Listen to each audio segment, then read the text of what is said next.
Phil Anselmo dituduh sebagai orang yang paling bertanggung jawab atas kisruh dan perpecahan yang terjadi di dalam tubuh Pantera. Banyak fans yang bilang kalau Phil tidak menghormati band yang sudah membesarkan namanya, mulai dari hilang di panggung, minta bis terpisah, sampai membuat proyek pribadi pada saat Pantera sendiri harus diselamatkan. Dan puncaknya, pada saat Dimebag Darrell mati tertembak, Phil bahkan gak datang ke pemakamannya.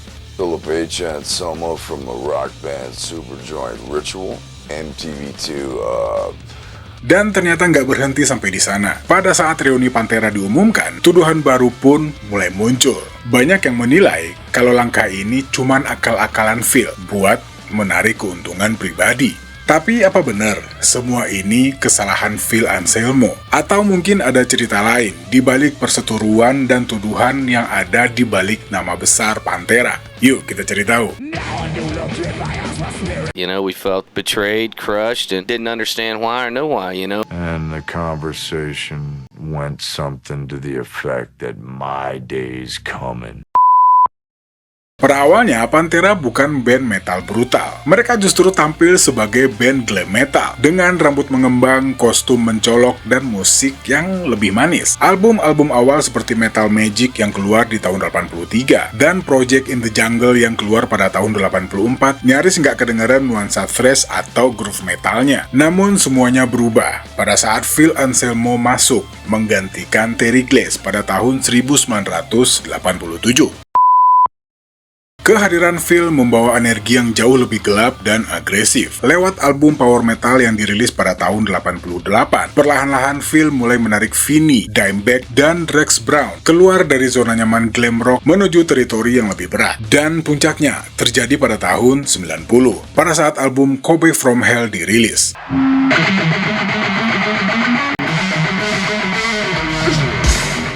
Dan dari momen inilah, seolah-olah Pantera terlahir kembali. Di satu sisi, Phil sebenarnya nggak cuman ngasih karakter vokal yang gahar atau cuman sekedar aksi di atas panggung, tapi Phil juga mengubah citra band ini menjadi sosok yang lebih jalanan dan berbahaya. Dan perubahan ini pastinya sukses besar. Pantera berhasil bertransformasi menjadi band metal raksasa yang menguasai panggung dunia metal di era tahun 90-an. Dimulai dari Cowboys From Hell, Pantera terus berevolusi, merilis Vulgar Display of Power pada tahun 92, sebuah album yang sampai detik ini dianggap sebagai kitab suci para metalhead di seluruh dunia.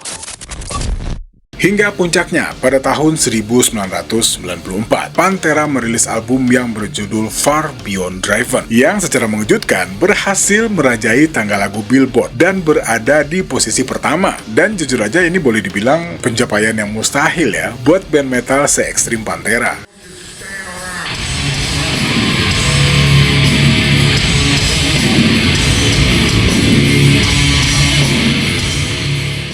Namun, di balik rentetan album-album sukses tersebut, ada harga mahal yang harus dibayar. Intensitas luar biasa yang dibawa Phil ke atas panggung buat mendukung album-album ini justru menjadi bumerang buat dirinya sendiri. Boleh dibilang Phil ini bukan seorang tipikal vokalis yang hanya berdiri di atas panggung. Phil bakal ngelakuin apapun buat narik para fans Pantera. Mulai dari stage diving sampai melompat dari tumpukan speaker. Dan karena hal ini udah dilakonin selama bertahun-tahun, mau nggak mau, aksi-aksi panggung yang dilakukan oleh Phil Anselmo secara nggak langsung juga berpengaruh terhadap fisik dan kesehatannya. Dan akibatnya, tubuh Phil pelan-pelan mulai menyerah. Dia menderita cedera tulang belakang yang sangat parah, terutama di bagian L4 dan L5. Bayangin, di setiap malam Phil harus tampil sangar, di sisi lain Phil juga harus menahan sakit yang luar biasa. Dan dari sinilah semua mulai menjadi gelap. Demi menahan rasa sakit agar tur tetap berjalan, mau gak mau Phil harus mengkonsumsi obat-obatan penahan rasa sakit. Cuman karena sakitnya yang emang luar biasa, ya saya juga gak bisa bayangin sih kayak gimana sakitnya. Sampai-sampai Phil harus mengkonsumsi penahan rasa sakit dosis tinggi, yang pada akhirnya membawa Phil ke lubang hitam heroin. Dan ya mau nggak mau perubahan fisik ini ditambah dengan efek obat-obatan yang dikonsumsi oleh Phil. Perlahan-lahan nggak cuman fisiknya yang berubah, tapi juga mental dan pikiran Phil sendiri. Phil yang dulunya adalah seorang sahabat yang seru, entah itu di perjalanan dan di bawah panggung, perlahan-lahan berubah menjadi sosok paranoid dan mudah marah alias sensitif. Pada awalnya, fans mulai menyadari ada yang salah dengan Phil Anselmo pada saat Phil mulai sering menghentikan lagu di tengah jalan, alias Pantera lagi bawain satu lagu, tiba-tiba di tengah diberhentiin sama Phil. Buat apa? Buat melakukan pidato panjang yang provokatif. Walaupun sebenarnya pidato sama lagunya sendiri nggak nyambung. Dan nggak cuman sampai di sana. Di bawah panggung, kondisi Phil malah lebih parah. Phil mulai berhenti berhubungan dengan teman-temannya, mengisolasi diri, bahkan meminta bis terpisah dari personil Pantera yang lain, dan komunikasi dengan Dimebag dan Vinny hanya sebatas hal-hal yang benar-benar dianggap perlu. Tapi ternyata tingkah aneh Phil nggak berhenti, cuman di pidato-pidatonya doang. Pada tahun 1995, sebuah tindakan kekerasan mencoreng nama Pantera. Pada waktu itu, Phil memukul seorang security panggung saat konser di New York. Sementara itu, buat Vinny dan Dimebag, kejadian ini bukan cuman urusan polisi, tapi ini soal reputasi. Mereka mulai melihat kalau Phil adalah sosok yang mulai sulit dikontrol dan mulai bermain dengan aturannya sendiri. Tapi ya memang sih, pernyataan Phil dan kenyataan yang ada itu seakan-akan berbanding terbalik dengan apa yang terjadi di lapangan. Namanya juga lagi terpengaruh dengan obat-obatan. Cuman kalau rasa sakit aja bisa hilang, gimana kesadarannya? Oke lanjut. Dan hal ini ternyata semakin parah. Masalah hukum yang gak kunjung beres, ditambah rasa sakit punggungnya yang semakin parah, membuat Phil semakin tenggelam dalam penggunaan heroin.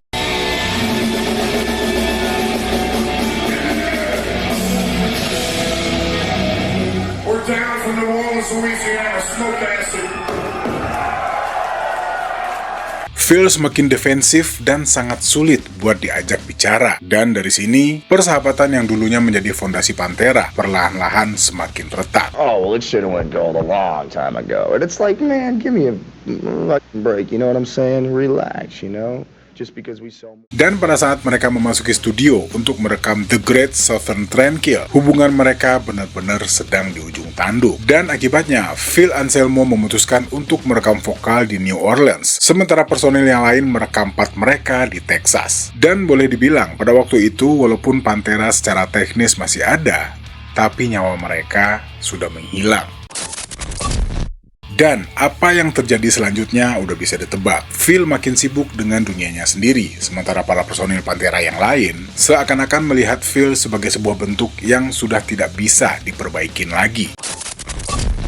Dan setelah dari sana, masalah demi masalah terus berdatangan. Salah satunya pada saat mereka manggung di kampung halaman mereka, Dallas. Jadi ceritanya setelah manggung, pada saat turun dari panggung, tiba-tiba Phil collapse. Walaupun acaranya boleh dibilang sangat sukses, tapi melihat kejadian tersebut, Vinny dan Dimebag ngerasa kalau Phil udah mengkhianatin kepercayaan mereka. Apalagi habis itu beritanya sampai kemana-mana, yang otomatis nama Pantera juga dibawa-bawa, termasuk Vinny dan Dimebag. Walaupun setelahnya Phil masih membela diri dan bilang kalau itu salah dosis, tapi buat Abbott bersaudara, ini adalah sebuah pengkhianatan. Dan dari sana Phil sudah tak termaafkan. Walaupun setelahnya mereka masih nyoba buat bertahan, tapi lama-kelamaan sifat Phil makin gak jelas. Selain gak ada komunikasi, Phil juga bisa tiba-tiba gak datang pas manggung. Dan ya apalagi ditambah dengan proyek sampingan Phil Anselmo sendiri. Salah satunya adalah Down, yang juga ngajak Rex, basisnya Pantera. Walaupun sebenarnya Vinny pun gak terlalu masalah gitu, yang penting event-event Pantera mereka masih bisa bekerja sama. Tapi ya namanya mencoba bertahan segimanapun dengan situasi yang kayak gini, lama-lama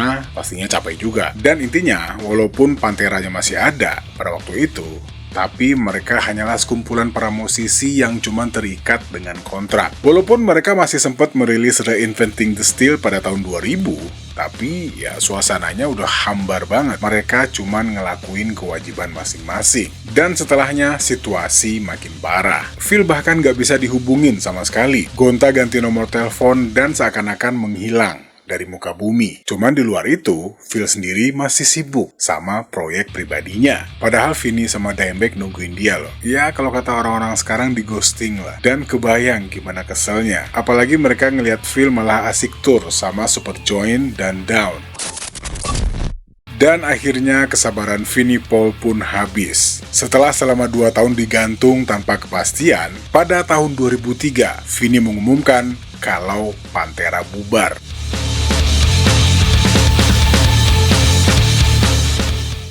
Dan setelahnya Vinnie sama Dimebag memutuskan buat bikin Damage Plan, buat keluar dari bayang-bayang Phil Anselmo. Tapi ternyata masalahnya nggak habis sampai di situ. Setelah resmi bubar di tahun 2003, keadaannya bukan malah makin tenang, tapi malah makin panas. Dan di tahun 2004, mereka mulai melakukan media war, alias perang lewat media. Ya pastinya lewat wawancara. Dan sepertinya Pantera emang bener-bener nggak bakal bisa disatuin lagi. Sampai sebuah kejadian tragis yang nggak masuk akal pun terjadi. Pada tanggal 8 Desember tahun 2004, Dimebag Darrell dihabisi, tepat di atas panggung. Tapi ternyata momen ini bukannya mengakhiri perseteruan mereka, tapi malah berubah menjadi luka yang abadi. Khususnya bagi Vinnie. Dan bagi Vinnie sendiri, dia nggak cuman kehilangan rekan bandnya, tapi dia juga kehilangan saudara kandungnya. Dan di mata Vinnie, Phil lah orang yang paling bertanggung jawab atas apa yang terjadi di dalam tubuh Pantera. Walaupun sebenarnya Phil sendiri udah nyoba buat reach out, dia nyoba buat mendekati Vinnie, tapi pada saat itu, karena saking sakit hatinya, Phil malah dilarang buat datang ke pemakaman Dimebag. Dan singkatnya, Vinnie tetap membawa rasa dendam dan marahnya hingga akhir hayatnya di tahun 2018. Tapi ternyata cerita Pantera nggak berhenti sampai di situ. Di tahun 2022 kemarin, muncul sebuah kejutan dari Phil Anselmo dan Rex Brown. Phil dan Rex memutuskan untuk kembali menghidupkan Pantera, dibantu sama Zakk Wylde dan Charlie Benante. Dan apa yang terjadi sebenarnya udah bisa ditebak ya. Banyak banget netizen yang ngehujat Phil. Ada yang bilang kalau ini cuman akal-akalan Phil buat ngambil keuntungan pribadi. Sementara yang lain juga bilang kalau Pantera udah hilang sepeninggal Ebert bersaudara. Walaupun sebagian fans sebenarnya juga cukup antusias nungguin reuni ini. Tapi ya para fans garis keras pastinya menolak mentah-mentah reuni ini. Kemarin saya sempat riset, katanya ini emang udah atas persetujuan ahli waris masing-masing.